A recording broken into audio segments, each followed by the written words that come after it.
Chicos, buenos días. Esta es la clase del día 29 de mayo. Bueno, nada más tratando de recordar lo que hemos mirado en las clases pasadas. Nos quedamos con los índices de madurez, en el cual había físicos, químicos, etc. Hay que recalcar que estos índices de madurez pueden llegar a ser una gran ayuda, pero también hay distintos factores que los pueden alterar, bueno, en cuestión de los químicos, como los que vendrían siendo pues el clima, o sea, la temperatura, etc. De hecho, relacionado a ello, el día viernes de la semana pasada, donde les dejé el artículo de los cambios físico-químicos, enzimáticos y fisiológicos, que tienen las frutas y las verduras, nos hacía referencia a, por ejemplo, la pigmentación que da los compuestos para los pigmentos después de abandonar o tener el proceso químico de disminuir la clorofila. Ya también nos daba información acerca de lo que vendría siendo la madurez relacionado a un concepto nuevo que es las fitohormonas. Las fitohormonas vienen siendo hormonas, se les llama así, las hormonas de crecimiento en las plantas. Hay distintas, como lo leyeron, estas fitohormonas se dan desde que está en la planta, pero una de ellas incluso sigue haciendo partícipe después de ser cosechado, ¿no? El fruto. Esa fitohormona pues vendría siendo el etileno. Le llama también así. El etileno es un gas, es un compuesto orgánico en el cual está compuesto por carbono e hidrógeno. Como les menciono, es un gas que es producido por la metionina. Metionina es un aminoácido, que este aminoácido lo que vendría siendo, bueno, entonces hay dos, como lo leyeron en el artículo, dos mecanismos para la generación del etileno. El primer mecanismo no está muy claro, pero el segundo abarca de cómo se da una secuencia entre enzimas y receptores.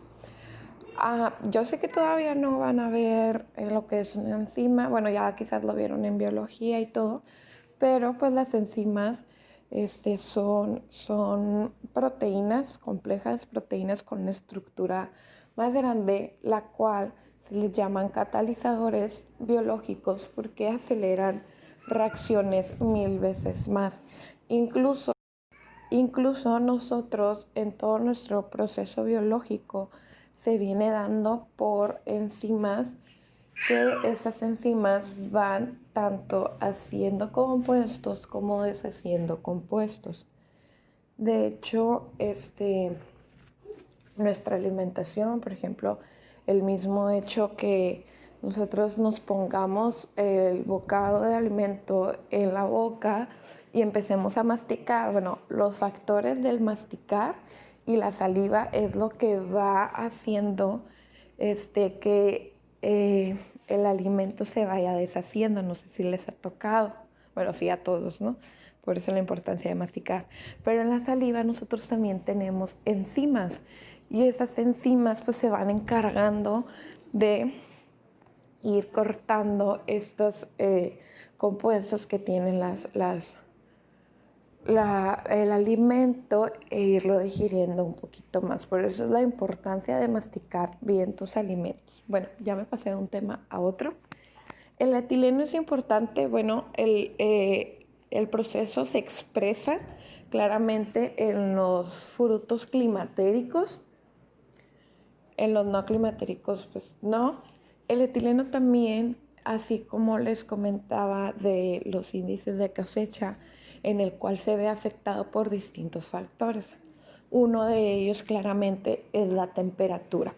Las enzimas, muchachos, son también como nosotros, tienen cierta temperatura preferible para trabajar. Hay ciertas condiciones que favorecen la producción de la enzima. ¿A qué me voy con producción? Sino el trabajo de la enzima, que empiecen a trabajar bien.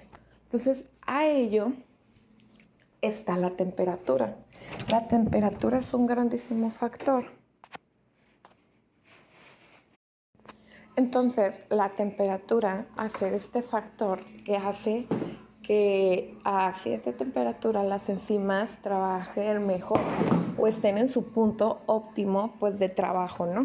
Entonces, ese factor nos va a ayudar a nosotros tratar de controlar lo que vendría siendo la producción de etileno por parte de algún fruto durante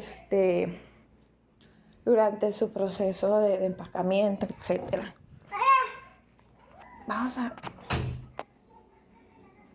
Bueno, otro de los subtemas y ya para terminar, de la unidad es el manejo post cosecha. El manejo post cosecha es un proceso igual muy importante como el de cosecha, debido a que este manejo nos determina también la calidad del producto. Por ejemplo, en esta diapositiva nos dice que el manejo post cosecha comprende las actividades de transportar el producto del campo a lo que vendría siendo el empaque o la locación donde se va a procesar, empacar este alimento, el almacenamiento, las tecnologías utilizadas en el transporte para así llegar a preservar lo que vendría siendo los productos hortícolas hasta el momento de que lleguen al cliente o al comercio a donde van, etcétera. Y todo esto trata de hacerse de la mejor manera posible en estas operaciones para preservar lo que vendría siendo la calidad que originalmente tenía al momento de la cosecha el producto, ¿no? O sea, es llevarlo hasta el consumidor, hasta el consumidor, que vendría siendo pues el mercado o consumidor minorista, lo que sea, tratando de mantener su calidad del producto como estaba cuando lo cosechamos y no se vea deteriorado. Bueno, con esto entramos a un nuevo concepto. Los tipos de daño que puede sufrir el producto, incluso en todo el proceso, existen 3. El biológico, que es la primera imagen, el físico y el químico. Bueno, el daño biológico, nosotros lo conocemos pues como la colonización de bacterias, hongos, microorganismos en total en nuestro alimento, que al principio no se puede llegar a tener, quizás no se pueden llegar a dar cuenta de la manera más fácil, no de la manera más fácil, así normal, a simple vista, que llegue a estar contaminado. Se empieza a detectar el daño biológico después de un tiempo. Ya usualmente, el que tenemos aquí es un hongo e incluso ya la parte que se ve café es ablandamiento de la pulpa, de la cáscara, etcétera. De hecho, lo que hacen los hongos y lo que hacen los microorganismos igual tienen que penetrar lo que vendría siendo la estructura del alimento para contaminarlo totalmente. ¿A qué se refiere esto? O sea, la pared que tiene la pared que tiene el alimento, a lo mejor o esa cáscara, etcétera. Y esto lo hacen mediante enzimas también. ¿Por qué? Porque estas enzimas van a degradar la pared o los componentes que yo tengo en esa estructura para poder introducirme en el alimento. El daño biológico es un daño que quizás no se puede reparar. La pérdida, es como cuando nosotros compramos una cajita de fresas y a los 3 días ya está con moho, ya está con hongo, que es usualmente lo que les crece a las fresas, porque son un gran contenido de azúcares, de agua. Entonces, si no hay un buen manejo de ello, se puede llegar a contaminar y ya hacer esa proliferación. Proliferación, muchachos, es ese tecnicismo es usado para dar a entender que el microorganismo penetró y va a contaminar, o la contaminación de los mismos. Por ejemplo, si yo digo, para que no le proliferen microorganismos, para que no le crezca el microorganismo sería el ejemplo, o para que no se contamine con microorganismos. También se puede usar la palabra proliferación. El daño físico. El daño físico es usualmente provocado por las operaciones del humano, tanto en cosecha, quizás en post cosecha, que son las cortadas, los golpes, todo lo que le vemos nosotros a la fruta cuando lo vemos en el mercado. Pero ¿qué pasa con el daño físico? El daño físico puede ser una determinante para el daño biológico. Bueno, este daño físico es muy importante porque debilita al alimento. ¿Cómo lo debilita? Si yo tengo una cortada, si yo tengo un golpe, lo que hice es debilitar al fruto mediante rompiendo la estructura que el microorganismo batalla un poco en penetrar o en deshacer. O sea, básicamente yo ya le estoy abriendo la puerta, literal, para que contamine el fruto de manera más fácil. Por ejemplo, ¿qué es lo que pasa nosotros cuando nos cortamos, no? O sea, nos cortamos y a lo mejor puede ser más fácil llegar a tener una infección en la cortada, porque lo que vendría siendo el microorganismo que produce la infección tiende a tener a manera más fácil la introducción al cuerpo. O sea, como quien dice, le estoy quitando las barreras de la piel y todo que tendría que penetrar, y básicamente le estoy diciendo, ve, aquí ya está abierto, tú pásale. Pasa lo mismo con los frutos. Por eso evitar el daño físico es fundamental en las operaciones tanto de cosecha y post cosecha, porque pues nos puede generar un daño biológico y pues ya de ahí ya no se salvaría la fruta. El daño químico, no encontré foto, pero es el daño que podemos hacer mediante agentes químicos. Por ejemplo, llegar a introducir. Y este daño químico pues se puede dar pues como una contaminación de un agente desinfectante o de cualquier otro agente que contamine al alimento, pesticidas, insecticidas, todo a lo que el alimento puede ser expuesto. Bueno, estos 3 tipos de daños en el producto es también conocido, o también tenemos la misma clasificación como los riesgos de contaminación. Ya nada más que los riesgos de contaminación, el físico hace referencia como a objetos extraños al alimento, ¿no? Que de repente cabellos, que de repente clavos, anillos, cositas así. Bueno, conceptos a recordar para empezar con estos temas. Hay que recordar que las frutas y las hortalizas transpiran, respiran y producen otros compuestos como el etileno. Bueno, en las primeras operaciones que se tiene de lo que vendría siendo el manejo post cosecha, yo el manejo post cosecha ya lo traduzco a que es el momento que ya después de que lo coseché y lo puse en jabas, lo puse en de estas de madera para llevar, o sea, es todo el tiempo que voy a tomar desde que ya organice las frutas y hortalizas, que me va a llevar hasta tenerlo en el empaque y ya después al mercado. Primero, el transporte que se tiene de lo que vendría siendo del campo al empaque, pues igual debe estar en su empaque, su embalaje, protegido del sol, obviamente, o si es un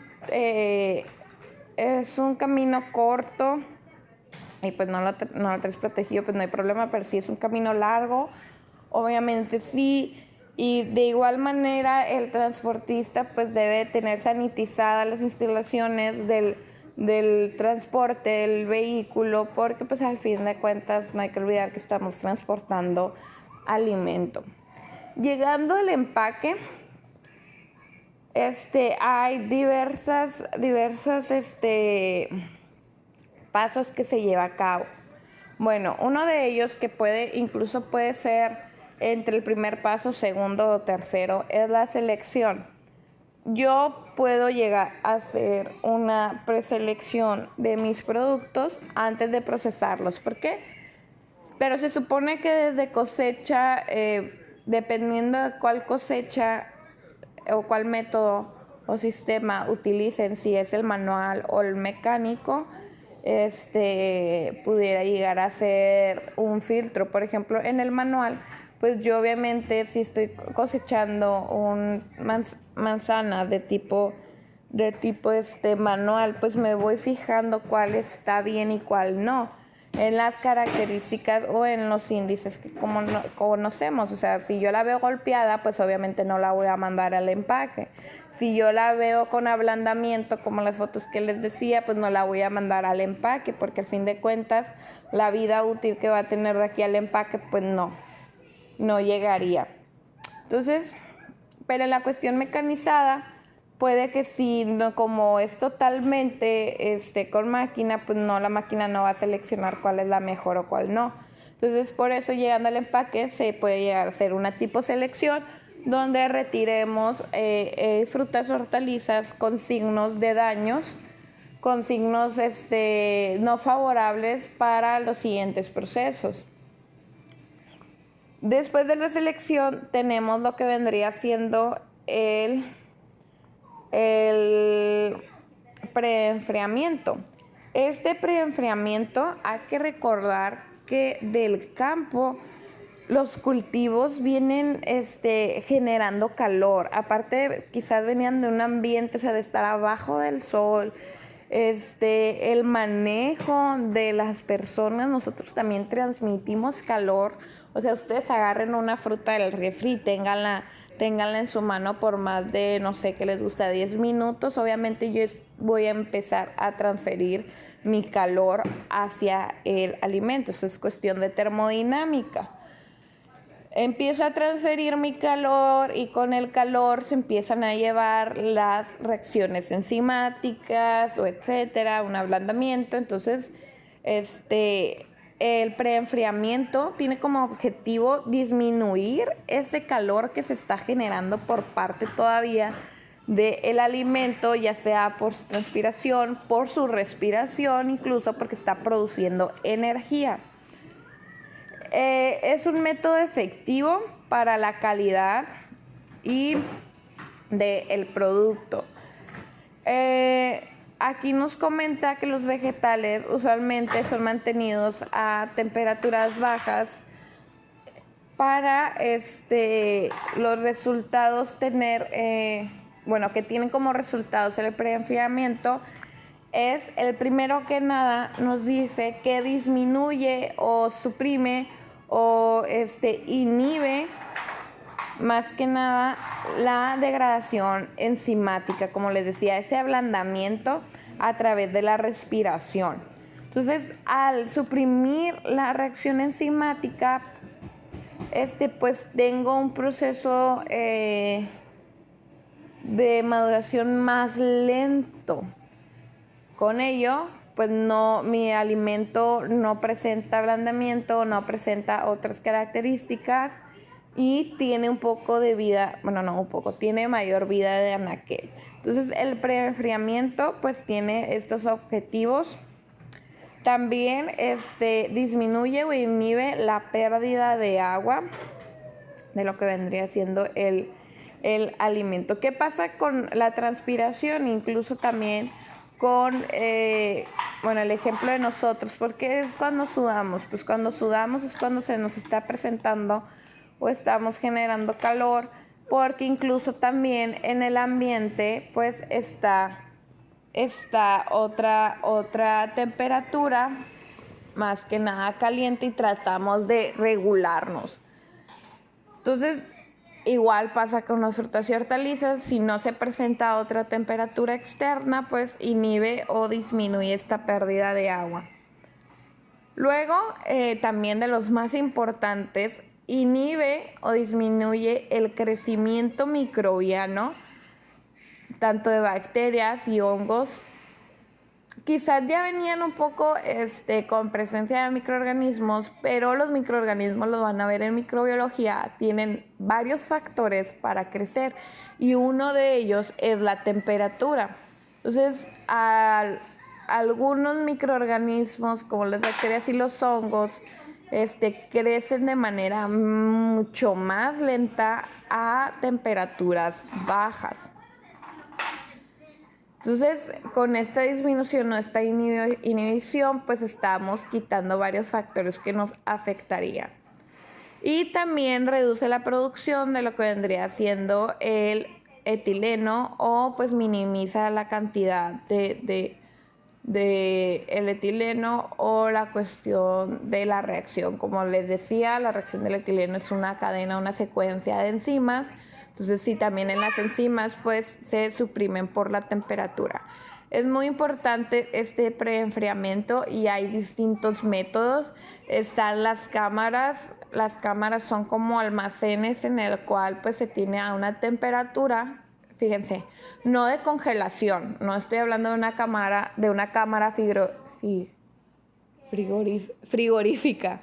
Estoy hablando de una cámara en la cual lo que hace es que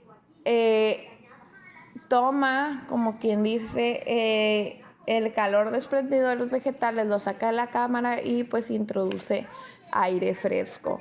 También está el método de ponerlos en estantes con agua fría, otros es echándole hielo y así. Está después... Después tenemos el lavado de los vegetales. Este proceso se hace con el objetivo de prevenir alguna contaminación o incluso desinfectar o remover suciedad, remover partículas que traigan del campo, e incluso pues también limpiar al vegetal, ¿no? Obviamente se utilizan desinfectantes aptos y concentraciones aptas para el alimento. Esto igual muchas veces se hacen en bandas, se hacen en tipo tinas, dependiendo del equipamiento que va a tener la empresa. Después, obviamente, si lavamos hay que secar, porque es la importancia del secado. El secado, después del lavado, es muy importante, ya que puede incrementar la humedad del alimento y por ello incrementar la posibilidad de la proliferación de los microorganismos o del crecimiento de los microorganismos. Como tengo mayor humedad, les estoy dando un factor de crecimiento muy importante y puede llegar a haber una mayor proliferación. También el secado se puede hacer por distintos métodos. Muchas veces tienen bandas en la cual obviamente va a ser dependiendo del fruto que estés manejando. Por ejemplo, si es un fruto que no es fácil de golpearse o así, hay bandas como las que van brincando y van soltando el agua o se van desprendiendo el agua, por ejemplo, sacudiéndose. Hay otras donde el aire seco, no caliente, o sea, seco, va secando lo que vendría siendo las frutas y las hortalizas. Después el sorting o la clasificación que se da es dependiendo pues del productor y de los distintos mercados que pueda tener. A lo mejor él determina su calidad según a los consumidores que tiene. Y pues esto se va a ver reflejado en la calidad.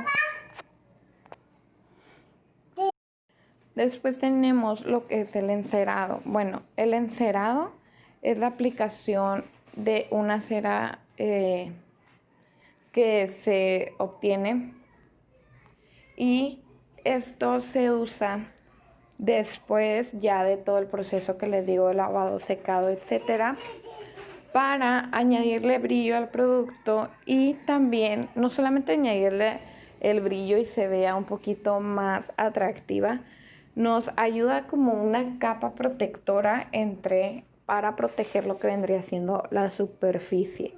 Incluso sella pequeños como rupturas o pequeñas grietas que pueda llegar a tener el alimento o cicatrices, reduce la pérdida de humedad, o sea, viene siendo como pues también una capa semipermeable. Semipermeable quiere decir que no pide muchas veces como el paso de el alimento hacia el exterior, por ejemplo, como lo de la pérdida de humedad o del exterior hacia el alimento.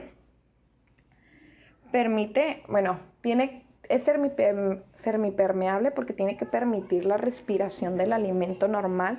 Si no se permite la respiración del alimento, pues el alimento empieza a sufrir los cambios no deseados de la respiración en conjunto y pues tiende a tener un mal aspecto. E incluso pues también dentro de la pulpa, ¿no? Extiende la vida de anaquel.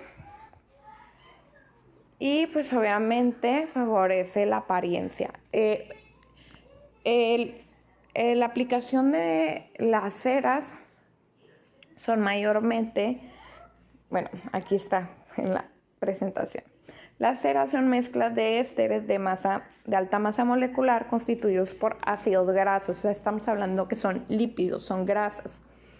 Y alcoholes monohidroxilados. La cuestión del monohidroxilado es un grupo constituido por el hidrógeno y el oxígeno que se llama hidroxilo y son abundantes en la naturaleza, por lo que las mismas pueden ser obtenidas de fuentes de animales y plantas.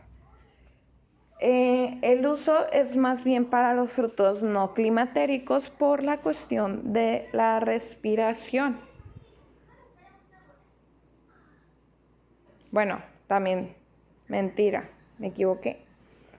También son utilizados en la fruta climatérica, como pues las manzanas y las peras. De hecho, no sé si les tocó ver un video hace mucho, yo todavía era estudiante, iba empezando creo, en la cual un señor se grabó diciendo, o pelando una manzana, diciendo qué es lo que nos ponen veneno en nuestros alimentos y cosas así, ¿no? Haciendo referencia a la cera que contenía la manzana. Entonces, ese tipo de cosas pues son cosas que uno normalmente desconoce siendo una persona, un mortal. Pero pues en la industria alimentaria pues es algo que ya se viene haciendo desde hace mucho. Y como les digo, estas ceras pues se extraen de fuentes naturales de plantas. Y lo que hacen es para asegurar la vida de anaquel, todavía asegurar la calidad del fruto y no presenta ningún daño hacia el humano. Por último, tenemos lo que vendría siendo el empaque. Como ya lo miramos, el empaque en los otros temas, tiene que estar libre de material que pueda ser un factor de riesgo o un riesgo de contaminación hacia el producto. También tiene que facilitar la respiración del alimento, o sea, que no esté encerrado para que los gases que liberan puedan ser escapados del mismo empaque, e incluso pues el fácil manejo, y también así de un material que permita fácil enfriamiento, porque pues lo primero que se va a ir enfriando va a ser lo que vendría siendo lo del empaque. Esos empaques pueden ser, como ya miramos, de plástico, de java, etcétera, según el alimento que estés manejando. De hecho, yo cuando hice mis prácticas de TCU en un empaque, me estaban empacando cebollín. Y bueno, el cebollín llegaba al empaque, lo metían a una cámara de preenfriamiento. Entonces le daban un tiempo de preenfriamiento. El que ya estaba enfriado lo pasaban a producción. Primero estaba el de lavado, lo desechaban, lo ponían en una tina que estaba conectado a una banda, y ahí empezaba el lavado. La banda era la que nos transportaba el cebollín por todo el proceso. En esta manera el cebollín pues estaba todavía en bonches. De hecho, estos bonches eran desechos o se deshacían al momento de pasarlos o ponerlos para lo del lavado. Ya después, conforme iba pasando la banda, después no tiene muchos procesos el cebollín, o sea, era lavado, caminaba por la banda, se hacía la preselección o la selección y se iban haciendo los bonches. Entonces, en los bonches ya después se hacía el secado, y después del secado se empaquetaba. E incluso en el empaque era de cartón, y el empaque o la caja, después de empaquetarlo, de poner tantos bonches por caja, le añadían hielo. Esto pues con la razón de enfriarlo todavía, pues para lo que vendría siendo el proceso todavía de transporte hacia el consumidor. Y pues las operaciones de post cosecha van a depender obviamente pues del producto fruto que estés manejando. Por ejemplo, esa del cebollín era muy fácil, pero pues imagínense si a lo mejor vamos a hablar de las manzanas, que ya tienes que encerarlas, que tienes que acomodarlas en las jabas, etc. Y todas estas operaciones se deben de hacer con cuidado, evitando los daños mencionados. Y también, bueno, conforme va pasando el tiempo y la tecnología, se va viendo la cuestión de equipos y material de la mejor manera adecuado para estas operaciones post cosecha.